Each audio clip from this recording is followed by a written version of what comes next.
Dungeon 42. By S. Jackson. Chapter 206. Opinions. As the daggers training progressed to group tactics, they moved from the training grounds on the surface down into the dungeon proper. 42 had constructed an arena for the purpose, and watching the training sessions was a pastime of the dungeon denizens. The usual bets were made, but notes on fighting styles were also traded along with complaints. The daggers were progressing, but they couldn't participate in raid league matches yet. From the stone bench closest to the arena, Henry observed the daggers as they fought together. It was the first time for the complete group since they'd been separated for training. Jared, Cord, Argent, and Pip had been doing reasonably well with a stand-in for Quint for over a month. They'd learned some of the basics of how they could be supported by and in turn, support a caster. Now Quint was back and they were learning to adjust to his abilities and limitations. A process complicated by his somewhat delayed advancement. Under Aaron's tutelage, the young man had managed to scribe a third as many spells in a month as he had when the others taught him. The rest of the daggers had been learning to fight with a wizard who had far more. The daggers were facing off against the Silver Pixies. The Raid League teams had been the most eager for a real fight. Aside from Chris at any rate, but he was banned from interacting with them during training. Not that the Silver Pixies were treating the group gently, they could simply be trusted not to take things too far. "I'm low on mana, I can't keep," Quint huffed.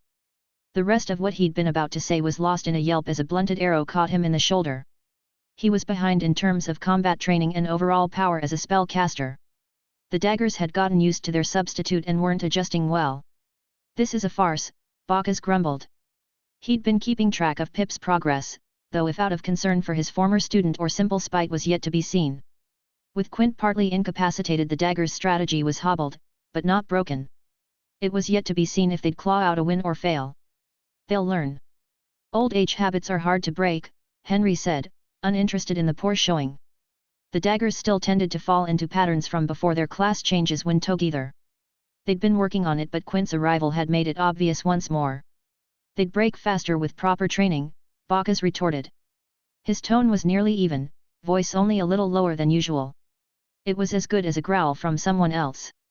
"We could drill into them how the various classes fight, how formations work, but it would only hinder them in the long run.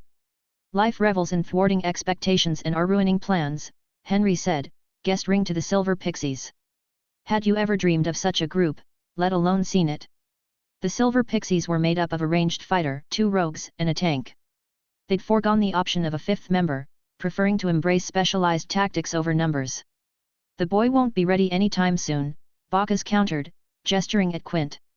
"I won't speak to topics I know so little about. Aaron is overseeing his education, and I'm no mage," Henry replied. Aaron was being a stickler about everything, need for or not, according to the other mages. Still, Henry meant what he'd said.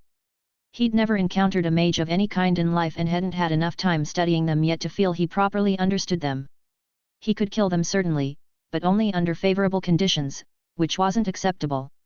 Truly knowing a class meant being able to turn even a bad situation in your favor. "Do you deny it then, sorcerer? Will your apprentice be ready in time?" Bacchus asked. "A tower mage wouldn't be considered an apprentice until his 5th year at the earliest," Aaron replied, clearly distracted. He was tracking Quint as the fight continued. Quint dutifully didn't use the arm the arrow had struck. It was a rule, one that if ignored would result in his arm being properly broken to ensure compliance. "And what good would such a person be against a dungeon?" Bacchus asked. "We didn't have them," Aaron replied. "Did your world?" Henry asked, trying to pivot the conversation. Aaron was withdrawn from the rest of the necropolis socially and his magic was impaired for want of blood, but he was formidable. The idea of trying to mediate between him and Bacchus was exhausting even theoretically. "Yes, though not like this one or the others I've served in. They were just old ruins with occasional monsters' nests or runaway spells in them. Remnants of old kingdoms and things like that," Bacchus replied. "So nothing relevant to the current situation," Henry said. That got him a sharp look and just the faintest hint of a sneer from Bacchus. He was starting to understand why Chris found the man so annoying. "Or am I wrong?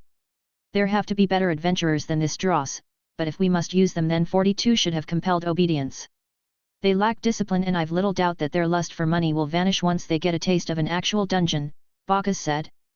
"Compelled obedience? Is that what your masters did to you?" Henry asked, irritation igniting into something less kind. My loyalty was freely given, Bacchus replied stiffly. Ah, before or after you were given over to whoever trained you? Henry asked, already fairly certain of the answer. I was given to the Order of Shadows because of my talents. My time there convinced me of the righteousness of their work, Bacchus explained. And you were what? A man when this happened? A young man? A child? Henry continued. What does it matter? Bacchus asked, perplexed rather than angry. I've known men like you. Given to the military much too young and told it was honorable and you should be honored and that you could leave any time you wanted. Not that you would have lasted long as what amounted to an orphan on the streets if you did, Henry said, speaking from experience. He hadn't been the only child sold to the military, though he'd ended up in the worst possible position in that respect. Assassins didn't get to leave, ever. Some still left though, or you were told they did. Really though, they wouldn't have let them. Too much risk of giving away secrets. As if you know anything. Bacchus said, voice actually rising to a shout. I know more than you on a great many subjects, so do not casually speak of compulsion to me, Henry retorted. Bacchus' mouth dropped open into a small O of surprise before snapping shut and twisting into a sneer. He looked as if he meant to argue but turned and left instead. It's unusual for you to pick a fight, Aaron commented dryly. Couldn't help it, Henry admitted without any particular shame. He's like a more cheerful me, as a younger man. Cheerful? Aaron asked archly. I was convinced once that I was stuck where I was and in some ways deserved it. I didn't even try to escape. He at least is delusional enough to think there was some righteousness in it, Henry explained. Which only needles me more. And then he mentioned compulsion, which very few here would find endearing, Aaron said with a nod. But tell me, without any modesty or dissembling, what do you actually think of how I'm training Quint? I was honest before, but if you'd prefer a longer-winded explanation. I think it's better he be delayed now but stronger later than have a handful of spells and no ability to adapt or grow, Henry admitted. He didn't know enough about magic to really assess Quint's abilities, but he understood the value of solid foundations. 42 comes to you for magical issues for a reason. She trusts your expertise because she's given the others chances and they have not been as helpful as you. How annoying to find you possess more common sense than my supposed colleagues, Aaron grumbled. Well, that's not much of a compliment given your opinion of them, Henry said, chuckling. But now you tell me, what do you think of Quint's progress? He'd have been rejected by the tower. He's too old for a human and barely literate on top of that, but they were not particularly good teachers. I can't predict if he'll be ready to face the other dungeon, I know almost nothing about it, but I think he might make a middling wizard given time. If he continues his efforts diligently, Aaron said after a few moments of contemplation. What would a middling wizard be capable of? Henry asked, curious. Aaron hadn't really talked much about himself but he'd made a few vague references to the mage tower before. It came up most when a new mage was summoned. He'd always find a moment to ask them personal questions. Those cryptic questions had usually resulted in him leaving in a huff without explaining himself. Wiping out a kingdom single-handed would be a moderately difficult task for one, Aaron offered. Henry paused, absorbing the answer rather than replying right away. How long would it take for him to become one, assuming he remains diligent? Henry asked. Oh, several hundred years at the rate he's going. 250 if he were to buckle down, Aaron replied. Ah, well. We'll have to see how it goes, Henry replied, trying not to laugh. Humans didn't live that long. Still, even if some way to extend one's life were involved, that was a long time. Odds were the young man would die of misadventure well before reaching such a calamitous level of power. Chapter 207. Growing Pains. Laying on a bench in the Adventurers Guild, Jared felt mostly fine. Something which was true only because of the potions he'd been drinking. Before he'd managed to get one down he'd felt like he'd been beaten mostly to death. The skeletons were a cheerful lot for the most part, but they didn't pull punches. That was awful, Pip muttered. He was still sitting up, but slumped on the table and curled around his ale. He was sipping it through a straw, too gone to bother with drinking properly. Jared understood the feeling, he'd tried and mostly ended up pouring his own drink in the vicinity of his mouth rather than in it. Cord was the only one upright, though he was cheating since his back was to the wall. He was managing to drink though, if slowly. It was a funny thing, potions healed up the damage and usually the pain as well. Yet if the beating was bad enough, some of it seemed to linger. A faint memory rather than the acute pain of actual injury, but still there. Quint's doing better at least, Cord said with a shrug. Quint was still in the dungeon, he hadn't gotten the worst of it in terms of injuries but he'd been barred from using potions. Something about having to learn to heal himself using his own magic. Jared did not envy him that lesson. Is he? Pip asked bitterly. Pip, Jared growled. He was too tired to muster up anything properly intimidating so it mostly sounded tired rather than threatening. This wasn't the first time he'd had to shut the other man's complaints down. What? He's taking too long and barely learning anything. Even the other mages say so, Pip said, temper clearly up. Be fair, he's far stronger than he was, Jared said, hoping to put the matter aside. Yeah, I know, but not as strong as he should be. I know a proper mage is stronger than any of us, even now. Which is why it's so obvious that something is wrong. He can't hold his own, Pip countered. Jared groaned, he'd wanted to avoid this particular discussion for a number of reasons. The fact that Pip wasn't wrong being chief among them. Pip, I can barely do arithmetic and I'm entirely illiterate. Do you really think it would be easy to go from that to having to do all that stuff he's got to? Jared asked. No, but the others say it doesn't matter, memorizing is fine, Pip said, less confident now. The lady would step in if it were really a problem, like with your teacher. Besides, what's some extra time before we're required to make good on the bargain? Getting impatient to face the dungeon? Jared asked. No. Just Pip stopped, turning his face away. None of them spoke for a while after that and Pip was the first to drag himself away in the direction of the boarding house. He's not wrong, Cord said. He'd taken the worst of the blows that day but had complained the least. I'm aware, but Pip will just get worse about it if I agree, Jared said with a sigh. Cord nodded at that. It was a well-established problem that agreeing with Pip in part would invite trouble because he turned deaf to anything after that point. You had to be all in on his side or against him, middle ground didn't seem to exist. You're not wrong either, it's just frustrating, this whole place is, Cord added. Jared raised his mug weakly to that and Cord tapped his to it, but neither of them drank, feeling too listless to continue. Jared woke with an ache in his back from sleeping on the bench. He didn't remember falling asleep but he supposed that made sense. He'd have at least gotten on the floor if he'd realized what was happening. Soft snores let him know that Cord had done the same and would likely have a stiff neck going by how his head was lolling on his shoulder. Sitting up, he found himself looking across the table at Dawn. A cold plate of fruit and cheese was waiting for him. Another was in front of Cord. Good morning, Dawn said, gold eyes mirthful. Mornin', Jared managed. How are you? I couldn't help but notice you all seemed to have the doldrums last night, Dawn said. She didn't have any food of her own, but did have an odd metallic-looking thing in her hand that she was sipping from. He'd noticed them occasionally among the skeletons but hadn't asked and made up his mind not to this time either. He was curious but also certain he wouldn't like the answer as to what it was. Well, yet. Not much to do here aside from train or play cards and such, Jared said, not seeing a point in lying. They could get drunk too, but there wasn't really anywhere fun to do it. The town wasn't exactly boring, but it was close. The kind of place a farmer would think was grand. Ahem, and that's not so fun for you, Dawn said, expression contemplative. Jared nodded in agreement. The skeletons played games one of two ways, with tokens or with dares. Jared had no idea why they coveted the stone chips like they seemed to, as pretty as they could be, and couldn't feel excited when playing with them. Games that centered on the second, the daggers just outright weren't allowed to play in, though they could watch.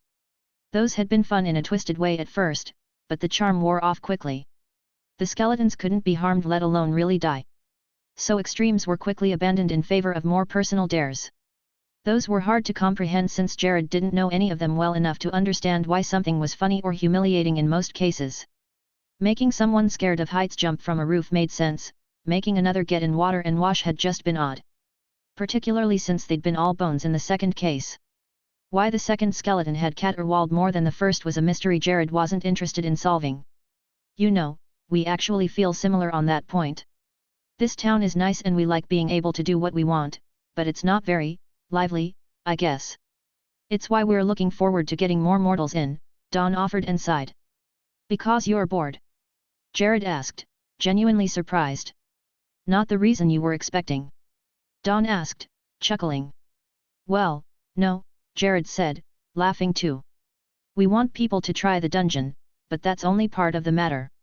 We honestly don't have ill intent towards anyone who chooses to live here, Don said. Well, most of us, but 42 won't let anyone hurt townsfolk even if they want to. Why? Jared asked before he could think better of it. That was a question inviting trouble. Because the only one more bored than us is her. You've seen how she fusses with the town, Don answered simply. How many windows the buildings have, the colors, she's changing things about because it's something to do, but it's not enough. Really? I thought I was seeing things, Jared admitted. He'd not made an in-depth study of the town, but occasionally something would stand out to him as odd. Changed in some way, though he was never quite sure how. Well, all of that aside, I talked to 42 about it. If you and the rest of your team feel up to it, you can leave the town. Maybe try and find some work to test out your abilities rather than staying cooped up here training, Dawn offered. She agreed to that. Jared asked, not quite believing it. She took a little convincing, but your team has mastered their class skills. It's time for you to go out into the world and get some proper experience, Dawn said with a grin. Right, but we made an agreement. We'll have to go face the dungeon, Jared said, stomach clenching in dread. He would keep his end of the deal, but he wasn't eager for it. Not right away, but soon. This is an extension of your training rather than an end to it. You'll have a month before you have to set out for the actual mission, Dawn explained. All right, I'll let the others know, Jared said after a moment to gather his thoughts. The break would be welcomed and the timetable was sooner than he'd like but longer than he'd thought he'd get. Good, and take your time, you're on break from training until you leave, Dawn said. With a nod she stood and left, heading toward the staircase that led to the upper level of the guild. Left with his breakfast and cord, it took Jared a few moments to realize that at some point the familiar snoring had stopped. How much of that did you hear? Jared asked. Cord obligingly opened his eyes, not bothering with further pretense. Enough to be glad I saved some coin for a whore, Cord said, grinning. Jared just snorted at that and started in on his breakfast. It really was just like Cord to treat saving money for an obvious need like it was special. The man just refused to learn how budgets worked. Chapter 208. Getting gone. Getting ready to leave the town wasn't a long affair. Most of their equipment was stored in the strange space 42 gave them access to. What they actually carried was only enough for show and weathered so that the quality wouldn't be immediately apparent. In truth, they were outfitted like princes with an apparently unending supply of food just a thought away. Jared wouldn't have been ashamed to admit he'd kill a man for a lot less than a lifetime supply of the valley's food. No one asked though. They were also encouraged to throw anything in they found or bought, as 42 would be able to improve it through her strange magic. The whisper-like soft boots he was wearing were made from a pair only a little better than the ones he'd walked in wearing. Everyone got what they need. Jared called, mostly out of habit. They'd be able to ask for anything they were missing on the road. He just didn't like the idea of them becoming that level of complacent about the basics. A chorus of mildly hungover grunts of agreement went up. They'd all taken full advantage of the Adventurers Guild's bar. It was why they were leaving well past sun-up, not a first or a sign of decay of discipline. It was more a confirmation that it was basically as bad as it had always been. Jared tightened the final strap on his saddlebag, pausing to survey the other daggers as they finished their own preparations. Pip fussed over his horse, oddly taken with the creature though it had a temper like hot vinegar. Cord adjusted the heavy maul across his back, testing its weight as if the weapon had somehow changed since he last swung it. Quint fussed over his scroll case, checking seals and muttering quietly, no doubt working through some mental equation that would baffle the rest of them if voiced aloud. Argent, for his part, sat cross-legged on a nearby barrel, nose twitching in the morning breeze, eyes closed as if meditating. Jared suspected he was just savoring the smells, cataloging them in whatever strange mental library he kept behind those gold eyes. He'd declined a horse, as always, but would be taking charge of the little baggage cart and donkey pulling it. A bit of theater in case they needed to produce something that wouldn't fit in a pocket or saddle bag. Let's get to it then, Jared said decisively. He adjusted his armor one last time, feeling the reassuring weight settle comfortably. They might have better equipment now, but old habits of caution never faded. The town's outskirts melted away behind them as they moved onto the road. Silence settled heavily among the daggers, each man lost in his thoughts. Jared's own mind wandered, unable to escape the vague sense of unease at the journey ahead. They were returning to the post town, the place that had indirectly sent them to Dews Valley and set them on the path they now followed. The circle felt oddly complete, but also off. Cord broke the silence first, rumbling from his position at the rear. "Think the post-town folk will recognize us in all this fancy new kit?" "Probably not," Jared admitted with a smirk. "I think they clocked us as broke and forgot accordingly." "Still the same ugly mugs under," Pip muttered with mock bitterness. "Horse'll just charge us more for being shinier." Argent barked a laugh, startling a pair of nesting birds into flight. The laughter lingered, easing some of the tension. Jared appreciated it. They weren't far from the valley nor particularly freer from it, but it felt good to be out all the same. They didn't push the pace, sleeping in the bush that night and being more comfortable than they had often been in rented rooms. The bedrolls 42 supplied being one of the most comfortable things Jared had ever slept on. They reached the post town the second day. The gates loomed ahead just as evening threatened, lanterns already lit, casting flickering yellow pools of light against wooden palisades. A guard stood lazily by the gate, a figure Jared half recognized from their previous stay. The man perked up slightly at their approach but didn't challenge them, his attention clearly divided between them and the bowl of stew resting atop a barrel. Jared and the others dismounted and he tossed over the needed coins and a few extra, just to keep things peaceable. Walking the streets while leading their horses, they took stock of things. The post town seemed somehow different, busier, yet subdued. Groups of soldiers in the Earl's colors moved along the streets, clearly reinforcing the existing watch. Jared felt his gut tighten in instinctive caution. It wasn't until they were inside the town proper that they noticed poles set up near the well at its heart. 3, each with a dark mass atop it that he knew quite well would be ahead. The mayor and his lot were taking slaver coin, letting them pass through and handing out pamphlets, someone offered conversationally in passing. "Ah, well fuck him," Cord said and spat in the direction of the poles. Jared followed suit. That little mystery solved, they found an inn with an open stable and paid for a night.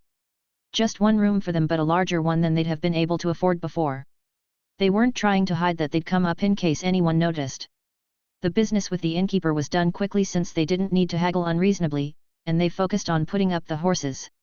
"You lot here for long?" the stable boy asked cautiously. He'd been eyeing them, not suspicious exactly but clearly something more than just curious. "Just passing through," Jared replied, tone softening to reassure the lad. "What's with the Earl's soldiers? Trouble?" "Yeah," the boy said quietly, looking around before leaning closer. "Folks in white calling themselves seekers been about, making trouble, hunting demifolk or something. Earl doesn't like it. Sent soldiers to reinforce." Jared nodded, pressing a coin into the stable boy's hand as thanks. The inn's common room was lively, smoke drifting lazily among the rafters, mingling with the aromas of stew and fresh bread. It felt familiar, a scene the Daggers had known countless times before. Though this time, their circumstances were distinctly improved. Jared settled into a chair, creaking comfortably beneath him, while Pip sprawled out, elbows spread wide as he glared over his mug. They'd been served decent food, there were actual chunks of meat and vegetables in the stew, but it had tasted awful compared to what they'd gotten used to. When no one was looking they traded it out for valley fare of the same kind. Cord and Argent were already tucking into bowls of stew, eating with an enthusiasm that drew amused looks from neighboring tables. The food wasn't bad, but it wasn't that good unless you were truly hungry. Quint sat slightly apart, nibbling bread as he buried his nose in a book. Jared motioned for ale, and soon enough mugs arrived, the innkeeper herself setting them down with a careful hand, lingering a moment too long as she studied them. "Haven't seen you lads about in a bit," she finally remarked, feigning casual interest as her eyes flicked across Jared's improved gear. "Looks like fortune smiled on you somewhere out there." Jared took a measured sip, his smile easy. "You could say that. We followed up on that posting for the Adventurers Guild, back a ways near in Valley. Turned out a decent prospect." "The one the Red Suns chased after?" she asked, a faint smirk playing about her lips. "The same, though they didn't make anything of it." "Too proud," Jared offered. Cord chuckled darkly into his bowl, glancing at Jared. Pip snorted openly, muttering under his breath, "More than they bargained for." The innkeeper laughed lightly, nodding. "Seems like they haven't come back through at any rate." "Won't either," Cord murmured, mostly to his stew, but loud enough that the nearby tables caught it. A few eyes flicked their way, wary curiosity coloring their gazes. "Not good enough for them." That got some understanding looks and nods. The sons hadn't left the best of impressions on people. Jared leaned forward a bit to capture the innkeeper's attention fully. What's all this trouble with the Seekers, then? Noticed a bit more steel about than last time. She sighed, shoulders relaxing slightly as she settled into easier territory. They've been sniffing around, pushing pamphlets and coin, buying off the mayor, and his lot got ugly fast once the Earl's men got wind of it. Argent, ears twitching, gave an approving nod. Good on the Earl's lads, then. Better late than never, she replied, her voice sharp with bitterness. Can't say any of us are sad to see those heads up high. Bastards. The sentiment carried around the room, murmurs of agreement rising along with mugs raised in toasts. How's the work been? Jared asked casually. He'd asked enough to seem reasonably curious for a newcomer. Still enough business flowing through. Better now that those heads went up, she admitted frankly. Had people staying clear before, on account of the Seekers, but they'll trickle back now, seeing things done right. Good to hear, Jared said firmly, lifting his mug in a subtle toast. She gave a sharp nod before moving off to see to another table, leaving the daggers to their meal. They ate in comfortable silence for a moment, broken only by the ambient noise of the room. People were curious about them but not quite far enough into their cups to start asking too many questions. When the questions did come, they were more about the guild than the dungeon once Jared made it clear the guild didn't require anyone to go into it. Things like cost to join and such were discussed. Available work. Some muttering that it sounded too good to be true, others that it was just a better organized notice board. Jared didn't argue with anyone, let them have their opinions, just told as much of the truth was prudent and let them be if they didn't ask. They left for their room early enough to get real sleep but not enough that it would seem strange. You think any of them will go to the valley? Quint asked once they were all laid to sleep. Dunno, Jared admitted. Probably one or two. Does it bother you any, what might happen to them? Quint asked. Cord groaned on hearing that while Pip thankfully was snoring lightly. Argent had disappeared somewhere, though Jared wasn't sure when. Likely off chasing a scent or oddity, maybe a fuck. He'd be back by morning, probably before anyone missed him. If not, well, he always caught up eventually. Not really, we told them there's a dungeon. If the mayor plays fair like she says, they have a shot at something good. If she lied, they'll end up how they were probably going to eventually. If not there, then in the midst of some other opportunity gone wrong, Jared said honestly. It was something that could have happened to them just as easily a dozen other places if they hadn't stuck together as in a place like the valley. Silence settled heavily over the daggers, broken only by Pip's rhythmic snoring and the occasional restless shifting from Cord. Jared lay awake a while longer, staring up into the dim rafters, thoughts drifting inevitably back to the valley. He knew Quint's question was more about his own conscience than any genuine concern for others, and the answer he'd given felt true enough. They'd laid the path open, what anyone else made of it was none of their affair. As he started to drift toward sleep he thought about the two younger men he'd pulled away from the son's disastrous dungeon attempt. They were still in the valley, unaware. He supposed if they met again he'd get to see how well 42 kept her word and if he'd made a mistake or not. Chapter 209. Long Roads. The daggers were up early, but not too much so. Good enough to be out before breakfast if they wanted, but they didn't. Argent was already in the common room looking vaguely blissful, so it seemed he'd gone looking for and found a lay. Jared felt a mild envy for that but put it aside for the moment. Jared, the innkeeper called. No rush in it, but not idle, either.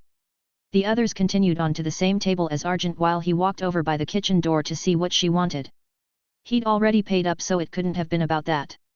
Won't keep you, she said. Lightly dusted in flour, apron still on, sleeves rolled, she looked busy enough that he believed her. Just my boy's thinking about heading to the valley. Be honest, what are his prospects? Well, why is he doing that? Jared asked, caught flat-footed. He didn't know her son. Thought things were doing all right here. They are, she said. More or less. He's got a mind to marry, though. Jared nodded, though he didn't see how wanting to marry led someone to adventuring. Usually it was the opposite, men did it to avoid marriage, not seek it. We do well enough, but the local girls are spoken for, and we can't really afford to entice one from further off. Their families want more, money to visit and such, proof that we're not luring them into something bad. I don't blame them, I'd want the same, we just can't afford all that, she explained. Jared nodded slowly. He'd heard that tune before. Families that cared about their daughters did things like that, sent a brother or the father to check on things. Probably wouldn't be too expensive if you only had to do it once, but there wasn't any guarantee of it going through. Add the bride fees and such and it added up quickly. Said maybe adventure work would change his stars a bit, she added, eyes sharp. Maybe meet someone along the way. You know how young men get. Right, Jared agreed just to have something to say. Facing down that kind of cost, the valley would seem tempting. Not too far, maybe not that dangerous if you didn't need a lot. I imagine he could do something like porter work without trouble, but he hasn't got more than a dagger to his name and no armor. Less than you lot started with, she added, clearly still wanting his opinion. For a breath, he almost told her the truth, that the road rarely gives more than it takes, and even when it does, it leaves teeth in your soul for interest. But he didn't. Instead, Jared reached into his coat and pulled out a small leather pouch. It clinked when he handed it over, weighty with silver. A little heavy for a traveler. Enough to tip the scale on a dream. Her eyes widened. That's... My career started about the same, he lied with a half smile. Wanted more. Thought maybe I'd find it out there. Tell your boy he ought to decide if he wants to build something steady here or let the road get its hooks in him. Because once it does most men don't come back. And the ones who do, don't stay long. She nodded slowly, fingers tight on the pouch. Not grateful. Not quite. But something quieter, deeper. She turned then, fled back into the kitchens, likely to hide the money before anyone could see her with it. Smart. Jared went to join the others at the table, tucking into the food already waiting without comment. None of them had families waiting for them anywhere. He couldn't remember his own. He didn't know if bastard was accurate or just a casual curse when hurled at him, and he never would. Still, the idea of someone doing something like that, asking after his prospects, caring about his future, the appeal of it wasn't lost on him and left a warm feeling in a place he generally ignored the ache of. They hardly touched their food, too used to the valley's offerings, and left quickly. They were nearly out of town before anyone even noticed, and Jared preferred it that way. Horses loaded, cart rattling behind Argent, and the others quiet in the early chill. No goodbyes for them, not even from the guards. Just the creak of saddles and Cord's habitual throat clear as he adjusted his shield strap. He'd started doing it ever since one of his trainers busted him in the throat and crushed it. It was the day he'd learned to make sure his throat guard was secure, every time, and he'd never broken either habit since. The first 2 days out of the post town passed without trouble. The roads were dry, the skies mild, and the travelers they passed were quick to nod and keep moving. Not intimidated, just uninterested in the affairs of others. Even the nights were easy. Meals hot and familiar even without a fire, and the bedrolls from the valley softer than any roadside inn had ever managed. They didn't talk much, didn't need to. Argent handled the cart without complaint. Quint mostly read. Pip cursed whatever happened to annoy him, which had long become a familiar background drone on the road. Jared knew they should have been glad for the quiet, and mostly they were. But there was a low thrum beneath it, an edge to the peace that made it feel borrowed. It wasn't nerves, exactly. Just anticipation. He'd thought something would happen once they left the valley, some looming misfortune, though he couldn't say what. Not a retribution for their choices, just something. He supposed it was just the aftermath of the training they'd gone through. A feeling it would be needed, used, sooner than later. On the 4th day, just before noon, they found a cart half sunk in a ditch off the side of the road. Not wrecked, just abandoned. No blood, no bodies, not even broken wheels. Just a loose bit of cloth caught on a wheel spoke, flapping in the wind like a forgotten flag. The fuck? Pip asked, frowning as he took it in. Like everyone, he could see it wasn't empty. Tools and gear too valuable to leave behind unless you had no choice laid scattered in the dirt beside it. Jared didn't like it, but it wasn't the sort of thing they'd normally get involved in. There was no telling what manner of trouble had brought it about.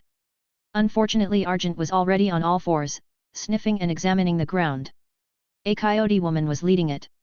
She took the donkey and fled, Argent said, nose low over a set of tracks, animal-like, but too large. Demi-human, even to Jared's eyes. 4 humans on horseback came through maybe an hour back. Not close. They've got a dog and it has her scent. Jared's stomach tightened. There was only one kind of rider that tracked demi-folk with dogs. Seekers. He groaned. He didn't like seekers in principle or practice, but they were military, trained longer than him and the daggers. It wasn't their kind of trouble. He disliked the idea of fighting 4 seekers and a dog. The trouble was that he liked the idea of leaving them be slightly less. Let's get to it then, Cord said with a sigh. Jared looked over, startled. You've got that dumb look on your face. Like you need to shit but are having feelings about it instead of just doing it, Cord explained. Pensive, Quint offered. Same thing, Pip chimed in with a laugh. Fine. I want to do something about it. Everyone in? Jared asked. Things had changed in the valley, but that hadn't. A dagger had the right to say no to a job. Pip just rolled his eyes while Quint nodded solemnly and Argent was already practically vibrating in his skin to get on the trail. Cord had already agreed so that made it unanimous. Then let's use our fancy map to see if we can get ahead of them or set something up, Jared said, trying not to smile. What, our gallant hero not looking for a fair fight? Pip asked, hand on his chest dramatically. Fair's for idiots. Let's kill these fucks, Jared said, and they all shared a laugh. Chapter 210. Heart of Flint. Malek could count on her paws how many times her colony had chosen to try something new instead of hiding in the hills and continuing on as usual. It wasn't a bad way of living, they got on well enough, but gods was it grindingly boring. That her life was rapidly becoming a cautionary tale about ignoring her elders didn't change her opinion on the matter. The white-cloaked men who'd hunted the rabbits hadn't been after her, just too close to the colony. Lookers or something the males had called them. Said they were shit hunters but had dogs.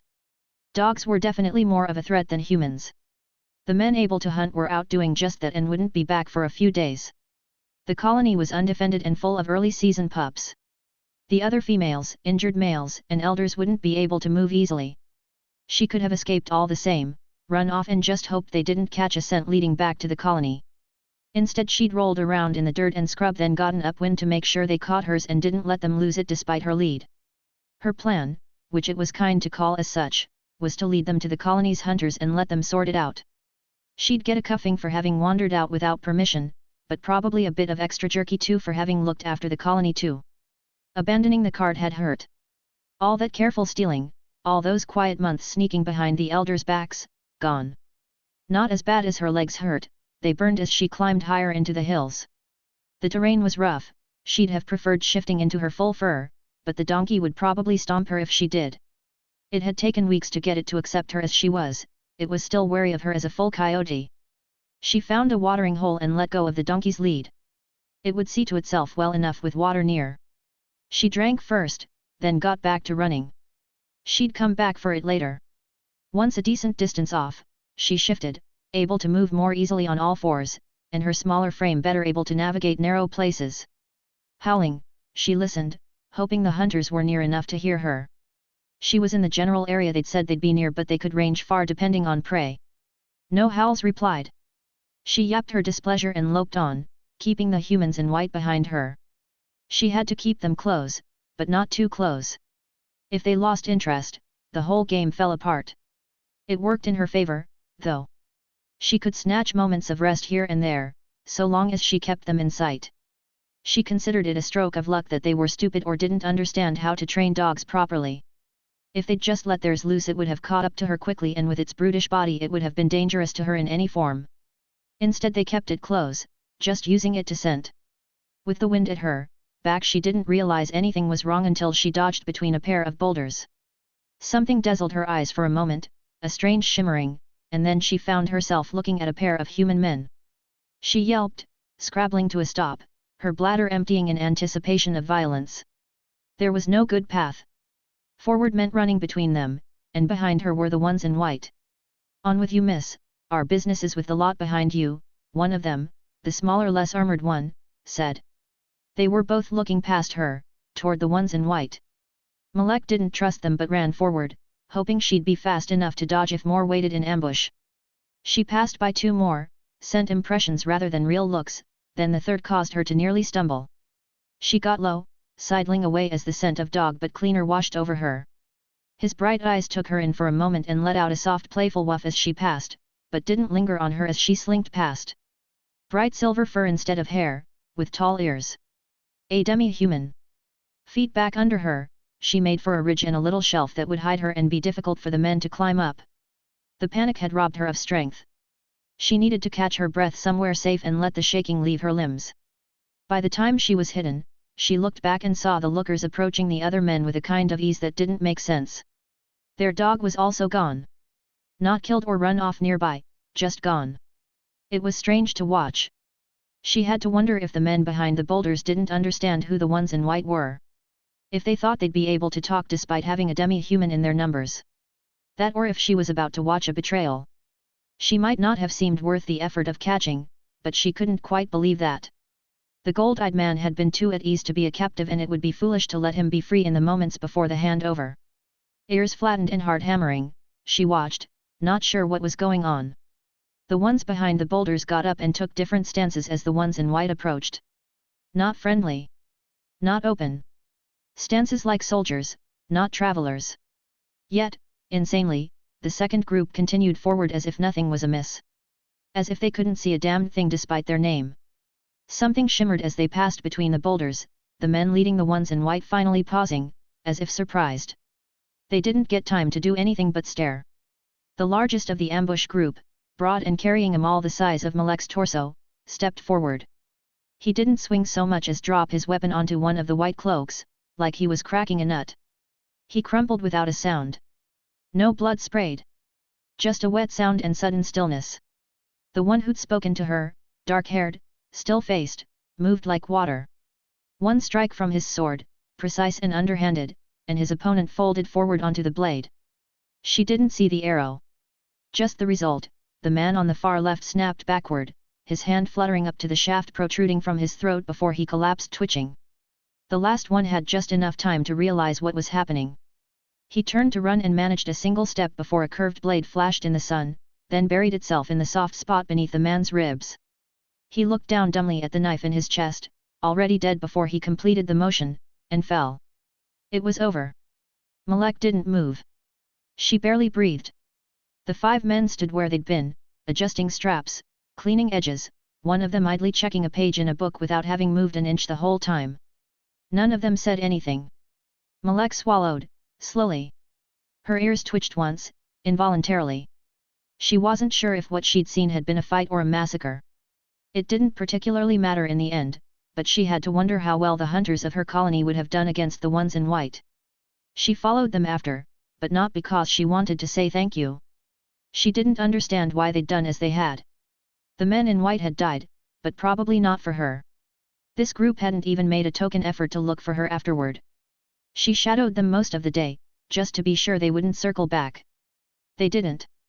The men moved to the scrubland below the hill to set up camp. She found her donkey where she'd left it and waited until dusk to bring it down. She hadn't had a plan. Not until she found her cart waiting by the road. Looking through it she found not just what she'd left, but a bit extra. More water and jerky. Things not easily tainted without leaving sign, and a dagger that showed bright in the moonlight when she drew it. She didn't test the edge, knowing it was sharp just by the clean edge. All of it smelled like the dog, he'd placed it and marked the ground but not her cart itself. Giving but not claiming it as his own. Malek gave a soft bark of laughter and shook her head. Polite bastard, she muttered, setting her paws to the road. She found the camp with ease, the scent of smoke carrying further than the glow of the small fire. They'd chosen a covered place where larger stones created a break in the scrubs and sheltered a clean patch of sand. The sort of place that held heat easily. She got close, not enough to be seen or even see them, just to know her mark would carry on the wind. She found a comfortable place and settled nearby, not hidden. He came when the moon was halfway up. No armor, no weapon in hand, just a bedroll under one arm. Just walked into her periphery like he'd been waiting for the air to shift. Letting it warn her so she wouldn't be startled because his steps were near soundless even in the quiet night. The silver of his fur seemed to glow under the double moons. A faint smirk tucked into one corner of his mouth like he was keeping a joke to himself. She waited until he laid out the bedroll before shifting to her skin. She hadn't needed or expected one, but there was no reason to refuse since it was offered. He was tall up close, she hardly came up to his shoulder as they circled and scented each other for a few moments. More custom and instinct than needed at this point, but calming. A welcome slowness to start even though she already knew he was strong and willing. He crossed the space between them with the same quiet confidence he'd moved in approaching her, loose and low. Like there was no rush to anything. They came together then and it was strange, but not in unwelcome ways. He'd taken human lovers and it showed. Her claws pressed lightly into his shoulder once, a silent signal. He shifted his weight in answer, adjusting to her without protest or hesitation. Strong, but not selfish. Pretty, he muttered once. Voice like dry grass and smoke. When it was done, which took longer than she expected, they didn't curl together. She felt affectionate enough to groom him a little but moved away, giving him space. He stared at the stars through the brush overhead, then looked at her with an expression that radiated satisfaction before getting up and walking off. Malek watched him go, wondering if he was going to realize he was naked any time soon. After a bit of mischief took over and she rolled his kilt into the bedroll. She took a strap in her mouth after shifting into her fur again and set off at a trot for her cart. If pups came of it she'd make sure to expect strong but maybe a little dim. Chapter 211. Onward. Morning came gently after the fight with the Seekers. Mostly anyway.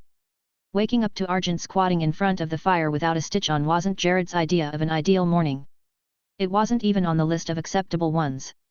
The reason behind it was quickly identified but didn't help to clarify anything. What do you mean you didn't pack pants? Jared asked, pointedly not looking at Argent's nether bits.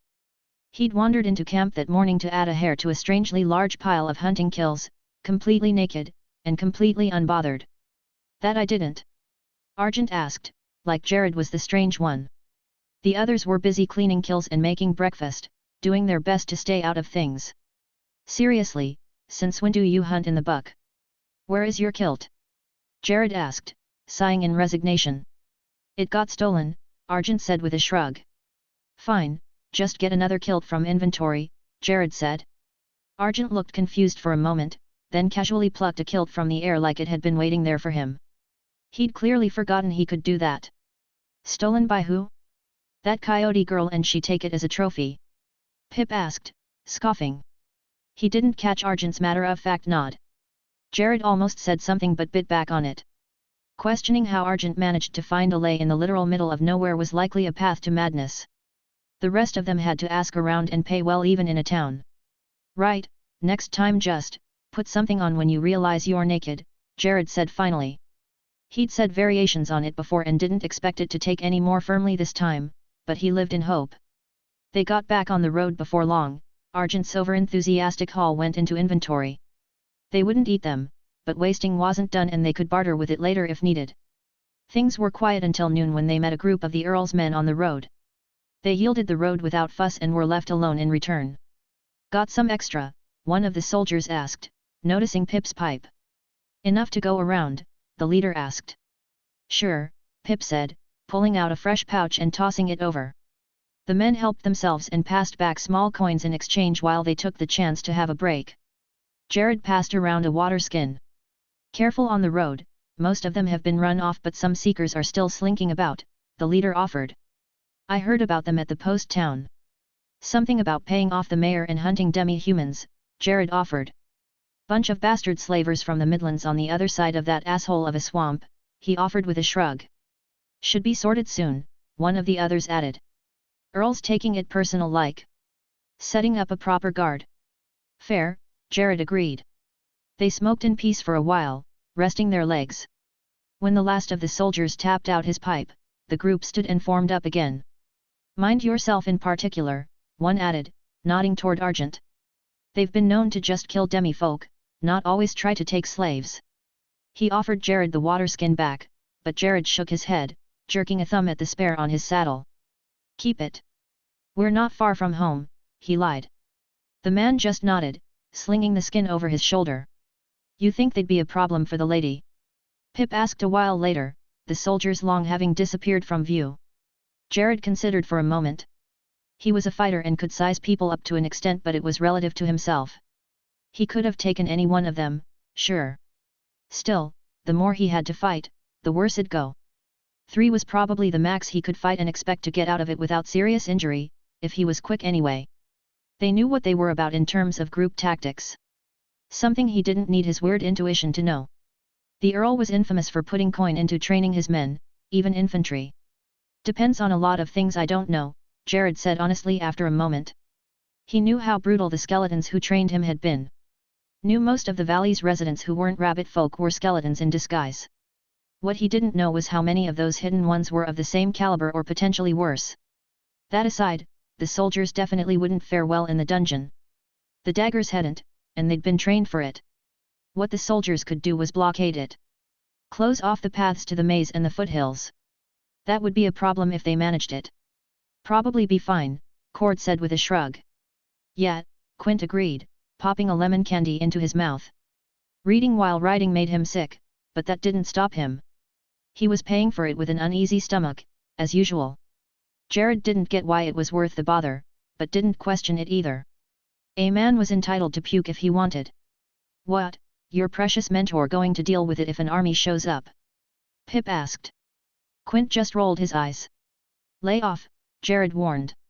Pip hadn't had a proper bitching in a few days and was clearly itching to start something. What?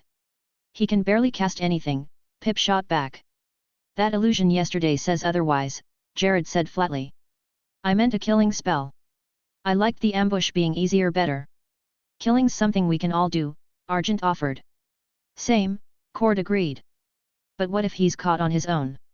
Hiding doesn't get you far, Pip said, tone sharp. He sounded angry, but Jared caught the care tucked in underneath. Then we've already fucked up, Cord said with a shrug. It was true. Their formations all prioritized giving Quint room to work, and keeping him from being an easy target. He wasn't totally helpless without his magic, but he'd be in trouble if things went bad. Maybe the lady will let us take a bit of a detour, Jared said after a moment. We could try to hunt down some of those magic things we couldn't afford before. Like those sticks that shoot sparks, or that glass-looking stuff. Pip was an asshole, but the point under his bite wasn't wrong. Quint needed to move freely, which meant no real armor. That didn't mean there weren't alternatives. They'd just never had the coin, or chance, to chase any of them down. Jared hadn't even thought about it before. He was used to being too broke to look at that kind of kit for more than a heartbeat. Even lingering near a display had felt like tempting fate or accusations of attempted theft. Fuck, well you ask her then because I'm not begging for that kind of coin, Pip said, blanching a little. Cord and Quint nodded in agreement, both still remembering how little they'd sold their silence about her nature for. It was an absurd sum compared to what they made working. Compared with the weight of the truth they'd taken on, it felt like nothing. Right, fine, she'll probably say no but it's worth trying, Jared said. He took a few moments to steel himself before making the call. 42 picked up quickly, damn her. We'd like to try and get Quint some better gear, magic stuff, but it means looking for special markets or auctions. Can we, please? Jared managed in a rush. He sounded less like a man prepared to bargain and more like a kid begging for sweets. He hated it. Yeah, definitely. I'll handle the bill, so buy whatever you can, 42 replied. Just like that? Pip asked, eyes narrowing. Jared shot him a glare. There was probably a deal coming, and antagonizing her wouldn't help the terms. Yes? I'd like more magic items to work with, 42 said. And like you said, he needs better gear. Keep me updated on how the search goes. Right, Jared said, still braced for the catch. Great. Talk to you later, then, 42 added, and the call disconnected. I like her, Argent said with a sunny smile. Everyone else just stared at him. They all knew he was a couple marbles short on a good day. They'd just never realized it was this many. Honestly, it was impressive he could function and still have a thought like that in his head. Chapter 212. Light Fingers. Pip did not, as a rule, enjoy the social bullshit that Jared usually handled for the daggers. Digging around for leads on magic goods was somehow even worse. Getting to a town big enough to maybe have a lead took 2 weeks, finding someone willing to talk to them had taken another besides. That landed them on a 3-day trip to some fancy bastard's parlor. Even dressed well, people could smell new money on them, and worse, they thought it meant stupid. He could respect a grift, artistically at least. But the ones trying to sell them a magic rock that occasionally let out a pained little groan were stretching his patience past the breaking point. They'd asked for armor, not weird trinkets. What was he supposed to do with the last breath of a good king? It's not even magic, Argent chimed in, crouched beside the display. The boy's throwing his voice. Pip had known the rock wasn't magic, he'd put it in the inventory when nobody was looking. He hadn't clocked the ventriloquism though. Argent's ears were as sharp as ever. "Sir, I assure you," the merchant began. Jared had a knife at his throat before the second syllable landed. Not because of the grift, they could stomach a trick. But Jared had seen the brutal way he'd glanced at the boy and the bruises the kid hadn't managed to hide. "He your day?" Jared asked. The boy shook his head. "Got folks to get back to." This time, a nod. "Argent." Argent didn't need more than that. He rose smoothly, whistled once. The boy followed, wary, but not scared. The family would be getting him back, and with enough coin to help him stay gone. The merchant would be a corpse in his own fancy parlor before long. "Fine, it's fake, but I know where you can get the real thing," the merchant said quickly. He appeared not to understand the main problem whatsoever, but bastards generally didn't. "We don't care about your fucking trinkets," Pip said, mostly hoping he'd shut up. "Of course not, but there's an auction in a few days and I can get you in. They'll have more magic items there than you can dream of," the man said, smiling even as he trembled. "Where?" Jared asked. "The Opera Hall, but you'll need me, so perhaps we can all be gentlemen about this." His last words ended in a wet gurgle. It was always a mistake to threaten kids and women around Jared. Always. "I'll look around for an invitation or something," Pip said, already moving to check the place. "Fancy things usually have them." Pip broke into a safe, then a hidden safe, but didn't find anything related to a magic auction. Not even a mundane auction. The body was thrown into the inventory, an option that was interesting but they didn't have time to dwell on. Though the man might have been lying, they started checking the city for auctions and found a couple normal. They also found out the city had more than one opera hall, which was not helpful. They all endured a brutal amount of singing to stake them out until the day of the auction arrived. A task that would have been easier if Argent had been any help at all. He'd balked half a block from the first one he'd been meant to check and covered his ears with a look of horror on his face. In the end the right one turned out to be the fanciest. Something they only figured out because they noticed a lot of expensive carriages arriving at the wrong time of day. "I feel stupid," Pip grumbled, tugging at his jacket. It fit well, distressingly so, and was fancy in a way that made his skin itch. A gift from 42 along with everyone else's new clothes. They were meant to help them blend in with the auction crowd. Pip hated them intensely. "Well, you look as stupid as I feel, so you probably are," Cord offered. He was eyeing his pale cream shirt like it would spontaneously develop stains just from existing. "Shhhh," Jared hissed. There wasn't much of a line but everyone ahead of them was genuinely moneyed and apparently allergic to a normal walking pace. They strolled for lack of a better term and dawdled about getting on with things. "No invitation, no entrance to the event," the guard told a man in boots that probably cost more to polish than Pip used to make in a year. The would-be guest started to bluster and several more guards stepped forward from where they'd been lurking in the shrubbery. The man gave a disdainful sniff and was on his way. When they got up to the front the guard gave them a once-over but didn't immediately summon the others. It seemed he was polite despite looking certain that the daggers didn't belong. "Invitation?"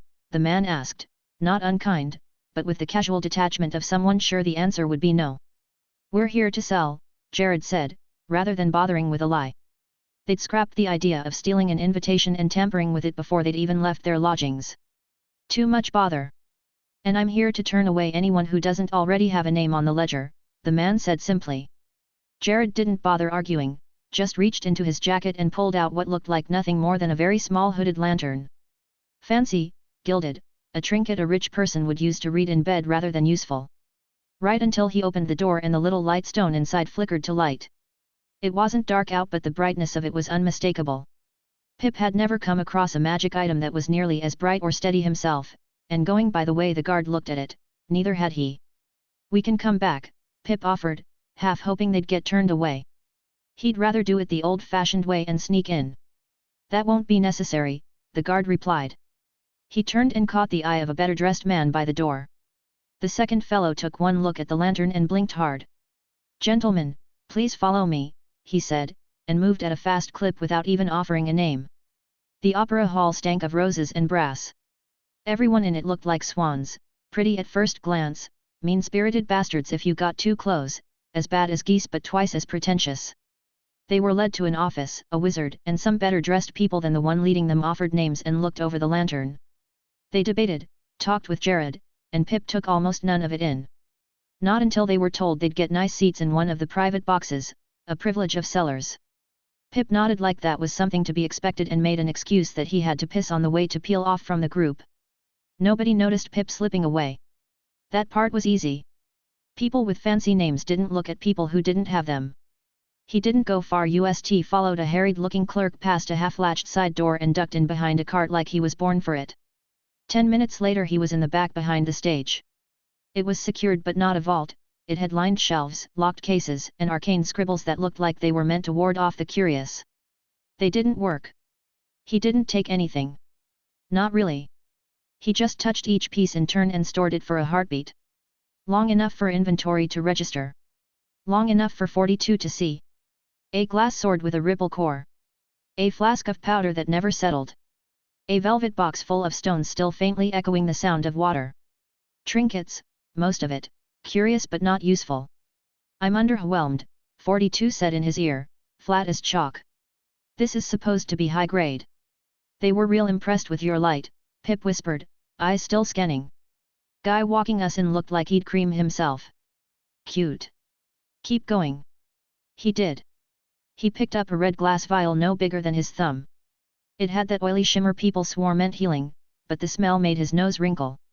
Metal and vinegar. Like someone had bled into pickle brine and prayed for the best. Standard healing potion, Pip whispered. He was reading the label rather than appraising it himself. There was a pause. This is their standard. Then 42's voice, flat and colder than usual. If this doesn't kill you outright, it'll leave you with half a liver and wishing you died. She sounded genuinely irritated. He hadn't heard her like that before. I can forgive a decorative fire wand. I can tolerate bad enchantment math. But this? A beat. This pretends to save lives. I'd call that criminal. Pip grinned despite himself. Guess we're stealing it, then. Replacing it with something real. Smash the original if you want to be petty. It didn't take him long to copy everything the auction was putting up, plus a few things that were probably opera props because he stopped being careful. 42 didn't seem to mind a bit of junk mixed in with the rest. She actually asked that he copy some grease paints and things intentionally at one point. Everything copied, he headed back to find the others. He was stopped briefly by guards who patted him down, but all he had on him was a flask that they politely ignored before escorting him to the box seats where the other daggers were. Seller's privilege, Jared said, gesturing around when Pip arrived. It was plush with 10 chairs and a sideboard with food and liquor. The auction bellow was high-nosed and low-lit, all hush and posture and old money smells. Once they were properly alone, Pip relayed that he was done and 42 would be sorting the goods. That and the bit about the healing potion that wouldn't have lived up to its label if it had been left as it was. They all absorbed that and sat with it for an uncomfortable moment.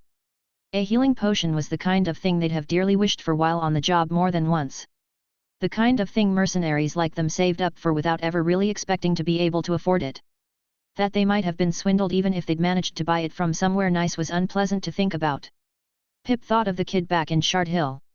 Not a dagger, just another merc, one who'd bled out screaming into the straw of the makeshift healer's tent.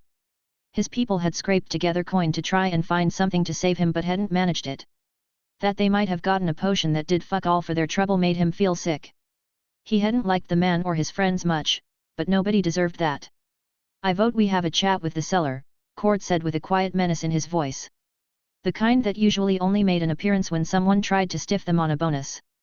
Argent grunted in agreement and Quint nodded. When Jared looked at him, Pip nodded his agreement. He didn't know if anyone who'd be bidding on the potion really needed or was just buying it because they could, but nobody deserved to be lied to about something like that. Not even rich folks.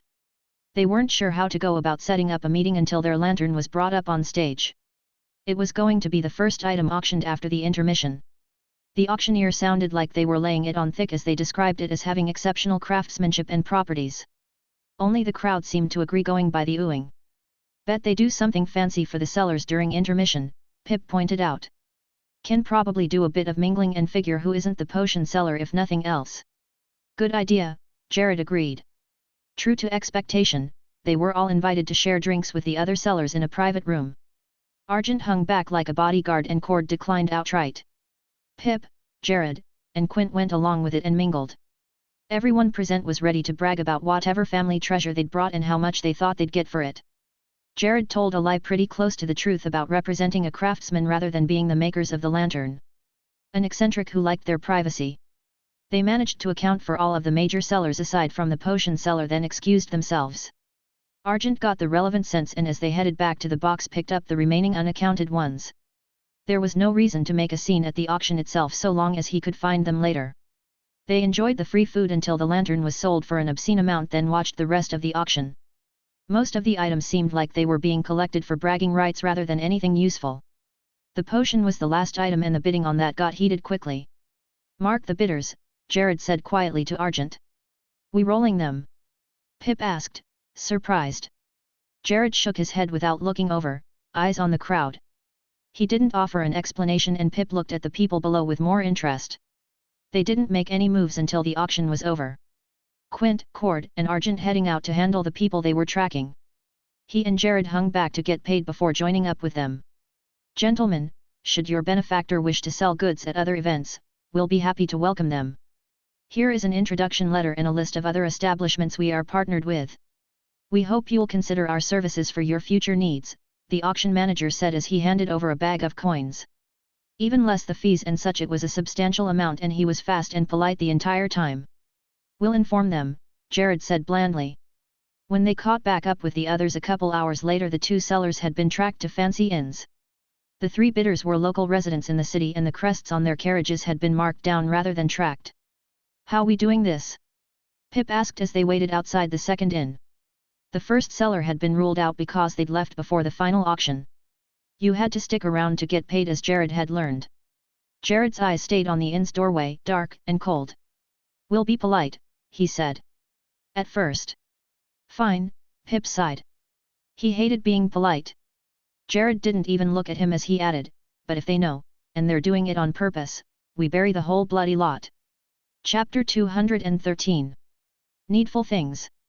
Like most dagger plans, it was simple.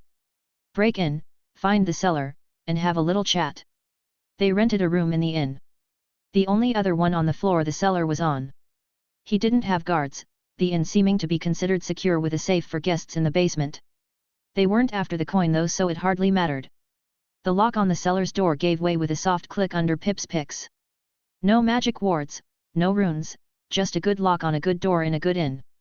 Nothing that would have stopped them even before they met 42 and was hardly an obstacle in the wake of their training.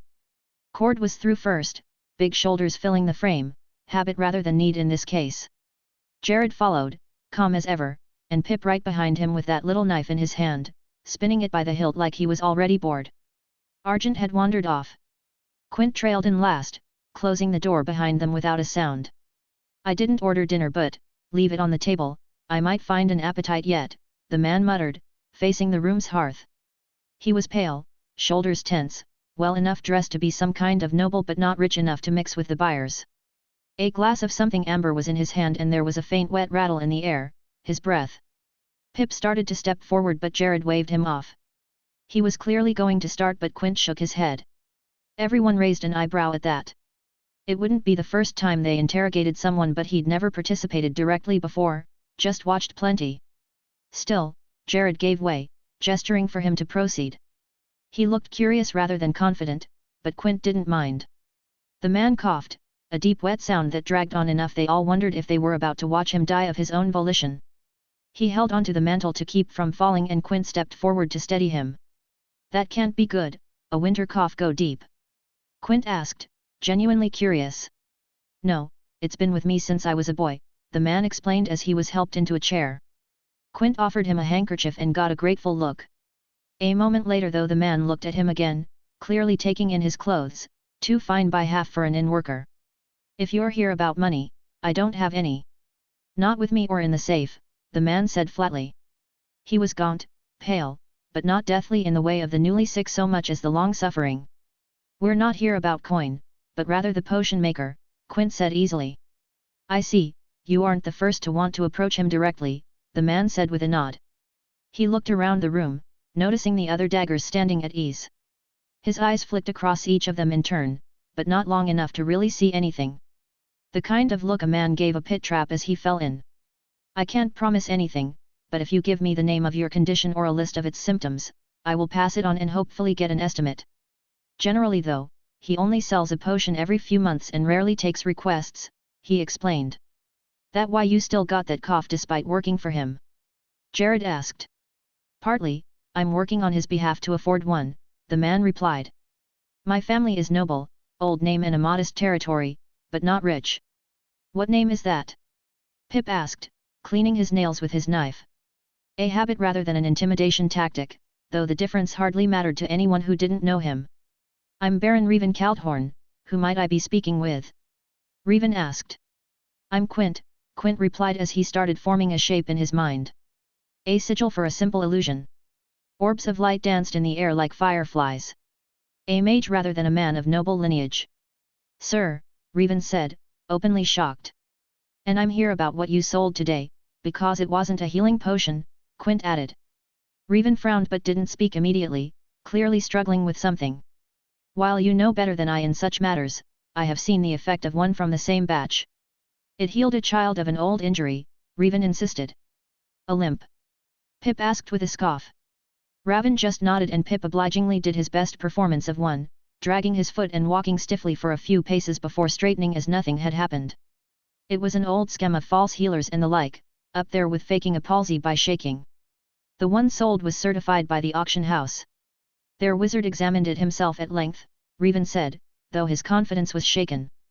They certified it was magic, and it was, but not the effect. I checked the catalogue, it said seller claims then the description of what it was meant to do, Quint countered. He ignored Jared and Pip looking at him in surprise. They likely hadn't touched the catalogue, but he'd been bored. I will have to speak with the auction. Perhaps their wizard can examine it further, Raven said, turning paler than he already was. Jared looked to him for his opinion and Quint shook his head. Raven wasn't a liar, he'd honestly believed he was selling a healing potion. And why wouldn't he?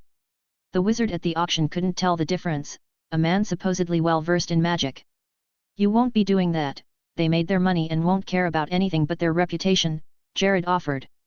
Right to the point, and likely correct, as usual. I understand, but this isn't a small matter. One does not buy such a thing for no reason like the other baubles and wonders at the auction. It may well be a matter of life and death, Raven said, rising to his feet. He stood tall for a moment, a hint of nobility in his bearing that even his wheezing couldn't diminish. Exactly. Now, you'll tell us what we want to know, Pip said firmly, not a question. Forgive me. I take the accusation seriously, but I cannot simply. Raven cut off, coughing again. Quint thought about it for a moment, and it made sense. He'd proved he was a wizard, but nothing else. Raven didn't actually have proof they were telling the truth. We changed it out for a real potion before the auction, Quint admitted. That got him a look from everyone, the daggers more shocked than Raven. They hadn't agreed to tell him anything like that and it was normally something that would be up to Jared to decide on in the moment. We'll offer the same to you, a cure for your condition in exchange for whatever you know about the one you're working for, Quint added. Jared looked at him hard for a moment then sighed and nodded.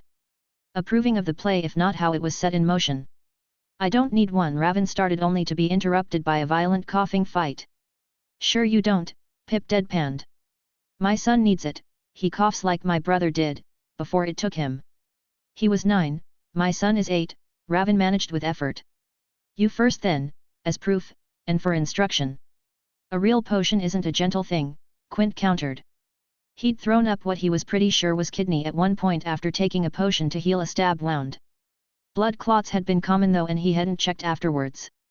He wasn't sure what something to heal the lungs would do, but he doubted that it was going to be pleasant. Very well, what do you? Raven started coughing violently. Pip grunted in displeasure and went to the bed, dragging off the quilt and throwing it on the floor. Just give it to him now so he can't get through 3 sentences without dying on us, Pip explained. Fine, Jared agreed. A potion appeared seemingly from nothing, a delicate crystal bottle in the shape of a pair of lungs with veins or something similar picked out in amber. Get on your knees, drink it, then just, let it happen. Let it happen? Raven asked when he caught his breath for a moment. Puking, mostly. Might see some blood. Or worse. Don't fight it, that's just the damaged bits coming up, Cord offered, as if talking about the weather. This is rather too elaborate for a poisoning, so, very well, Raven said, getting on his knees with some difficulty. He took the bottle from Jared and opened it. His nose wrinkled at the smell, like something floral with a kind of coppery blood scent under it. The physical healing potions tended to be alike in that respect. He steeled himself and drank. At first nothing happened. Then his face went red as the coughing started. Deep, racking, wetter than his prior ones had been. Like he'd nearly drowned and was trying to clear the water from his lungs. Raven gagged, fell forward on his hands, and hacked something up onto the floorboards. At first it just looked like spit and blood, then more clots. Strings of strange pinkish something. Then it began in earnest, a slurry of pale flesh and blood hitting the quilt with a wet slap as his body heaved. His breath came in ragged gasps between coughs, his eyes bulging as another heave brought up more. There we go, Cord said casually. Just let it come. Raven clawed at the floor, trying to stop himself from retching, but his body had taken over, his ribs heaved and his mouth kept spilling more. His chest convulsed again, and another flood of ruined flesh plopped onto the heap already forming on the quilt. Then, finally, he collapsed forward, narrowly avoiding landing in the mess, chest heaving. His skin was a violent reddish blue at first, but already fading to a healthier shade of red, and his breathing had changed. No more wet rattle. Just air. Clean, unimpeded air. The daggers watched him sit there, trembling, staring at the mess he'd just coughed up. Raven wiped his mouth with a shaking hand, his voice hoarse but steady. You weren't lying. Not about this. Jared's mouth curled into a thin smile. Will my son survive that? Raven asked, pushing himself up and looking dazed. His color was better, red still from exertion but moving back toward a normal kind of skin color. He'll survive the effects of the potion, Quint said matter-of-factly. By their nature they won't harm the drinker, despite being unpleasant. Exactly, or I'd be dead a dozen times over. I've had most every kind while in a lot worse shape, Cord added. Quint fought down a flinch. He could picture, with unwanted clarity, some of the worst of Cord's injuries and what the potions had done to put him back together. The skeletons had been absolute bastards to him. I see, Raven said finally, though the look on his face was more horror than conviction. His color was still pale, but no longer the sickly, ashen pallor he'd carried before. In the interest of good faith, here, take this now, Jared said, offering a bottle to Raven. He almost fell over reaching for it, so Quint helped him up and into the chair by the fire. Potion in hand, Raven stashed it in his coat, but not before it twinkled faintly in the fire's light. The bottle was identical to the first, but Quint noticed the color of the liquid was off. It had that faint, pale shimmer that marked a potion meant to repair everything at once, when the damage was too widespread to sort out otherwise. Raven wouldn't know the difference, the effect would look similar, but his son was about to receive a rare kind of blessing. Anything wrong with the boy would be healed immediately. If that was Jared's gift to the child or 42's, he wasn't sure and couldn't ask for the moment. It's time I explain things, Raven said, expression grave. The story was simple. He'd heard rumors of potions being sold, common enough and usually lies, but he was desperate and tracked all of them down. One finally led him to a man who referred to himself simply as alchemist. A demonstration had followed, and then the offer: if Raven got his products into the auction house, he'd eventually get a potion in return. The gang who collected the money hadn't made an appearance until after the first auction, picking up the money from him outside the building and disappearing.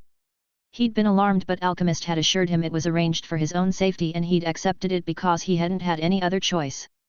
He didn't know where Alchemist was set up, the man had always arranged to meet him in empty buildings. He knew the gang had their territory on the edge of the city in the older warehouse district. He wasn't rich or important enough to ignore knowing things like what streets to avoid walking at night if you didn't want to get stabbed. When he'd finished, Jared only nodded, and the daggers got up to leave. There was nothing else to say, they had what they came for. Chapter 214. Gangbusters. They'd spent the better part of a day checking streets and alleys in the warehouse district, letting Argent lead the way.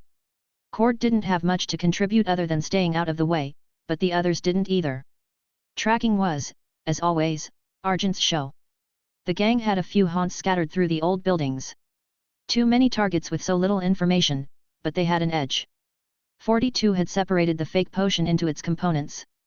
Argent sniffed around until he caught the bitter chemical scents that none of the rest of them could. He nodded at one particular warehouse and Jared had signaled them to stop. The day dragged by in fits and starts as they found places close by, but not strange, to loiter. Cord found some potters playing stones for coppers and joined in. He found the others again as it started to get dark. The warehouse district was quiet by the time they moved. Not empty, there was always someone prowling the streets in a city like this, but quiet enough for their kind of work. The chosen warehouse squatted like a lump of dark stone in the moonlight, its boarded windows glowing faintly around the edges. Whoever had sealed them was careless. Argent had already peeled off into the dark, gone so quietly none of them even heard him move. His job was simple: make sure no alarm got raised, no one slipped out the back door, and no unexpected faces wandered into the middle of things. A particular howl sounded in the night, Argent's eerie call, and Jared gave the signal 2 fingers, then down. The gang had posted a watch, of course, 2 men at the loading doors leaning on sticks, half dozing and half drunk. They weren't interested in that entrance and headed for the regular doors that would have led to the business offices in a functional building. Pip and Quint slipped forward. The street was wide and empty, bathed in moonlight. They'd have been fucked if the gang had set a better watch, but they hadn't. Amateurs or trusting too much in something like a lock. Cord watched as the pair moved too silently forward, too silently. It wasn't just skill. Pip could pull that off but not Quint. That meant magic and was probably why he had a feather sticking out of the corner of his mouth, like he'd forgotten it was there. It looked funny, but Cord didn't care so long as it worked. They both stopped short of the doorway, peering at the door frame for a moment before Quint drew out a stick that gleamed in the moonlight. He drew something in the dirt, then touched the door, and marks along the frame flared to life for a moment, then went out, like snuffed candles. More magic, probably an alarm or lock. It explained the lack of more guards, though that didn't make it any more sensible. Pip shook his head, gestured, but Cord couldn't hear him say anything. Quint shrugged, Pip flipped him off, then knelt to deal with the lock. A few moments later he and Jared were being signaled to come over to the door standing open. As they passed through, a faint, sour-smelling smoke curled up from the runes Quint had disabled. There were 4 rooms connected by a short hallway once they were past the entryway and the small desk that had likely once been for managing ingoing and outgoing goods. They didn't loot, that would have taken time. Jared or whoever was near went ahead and tossed everything not nailed down directly into the inventory. Pip led, checking the doors carefully while Cord followed close behind. There wasn't a high chance of a trap, but it was standard for him to roll behind Cord's shield if one sprang. A dungeon-born practice, drilled into the marrow of their bones like everything else they'd learned there. 3 rooms they cleared were empty, just dust and a touch of moonlight filtering through the degrading roof. The 4th Pip was careful about, seeming to hear something on the other side of the door. He eased the door open and slipped in. A soft snore became a wet gurgle. They walked in to find a dead man slumped in the chair he'd been sleeping in. The short hallway opened into the main warehouse. A cavernous, dusty space with a high ceiling and the faint smell of old wood and rat piss. Boxes were stacked along the walls, haphazard piles of goods and scrap, and a few mismatched chairs and tables were scattered near the center where the gang probably played cards or drank when they weren't running product. It was quiet now.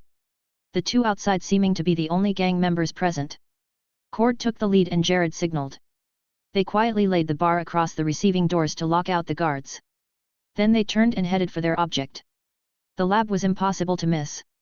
A neat little island of order at the far wall.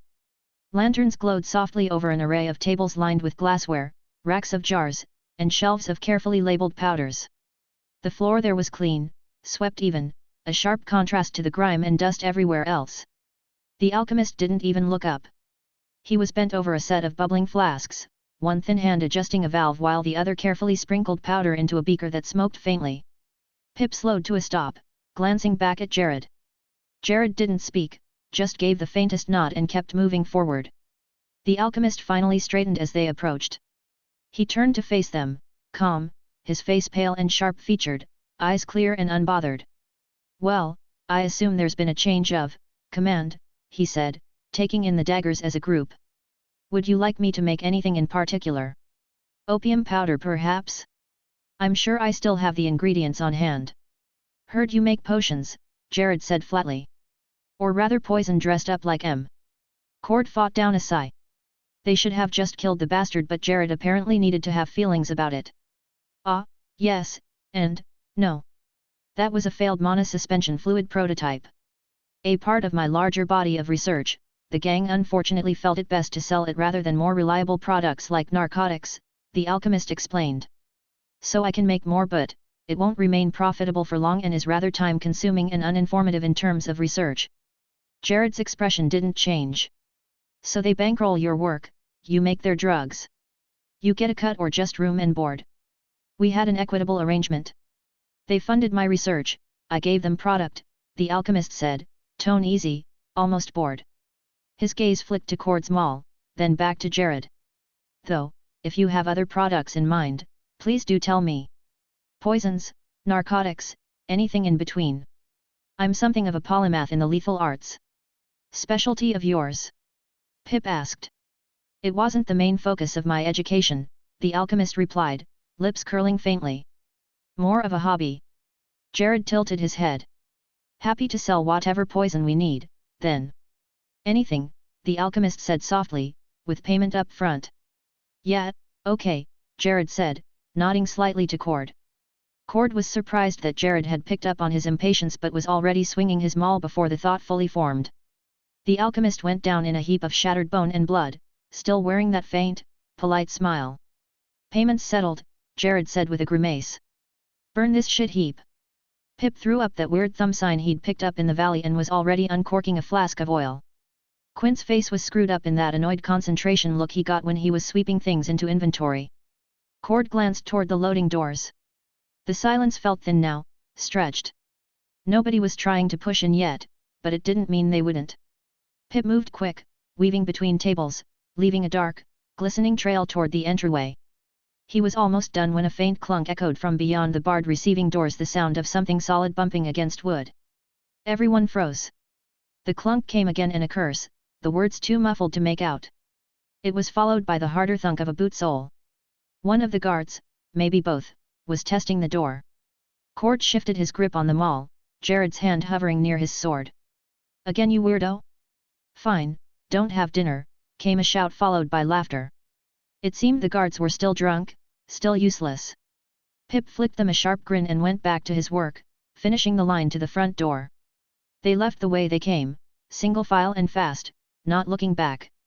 Once they were far enough down the alley, Pip struck his spark. Flame hissed along the oil, snaking into the dark like a fuse before catching in the lab. Firelight flared hard and orange in the boarded windows. The scent of smoke followed them into the night. The guards would be in for a rude awakening. The daggers would be long gone.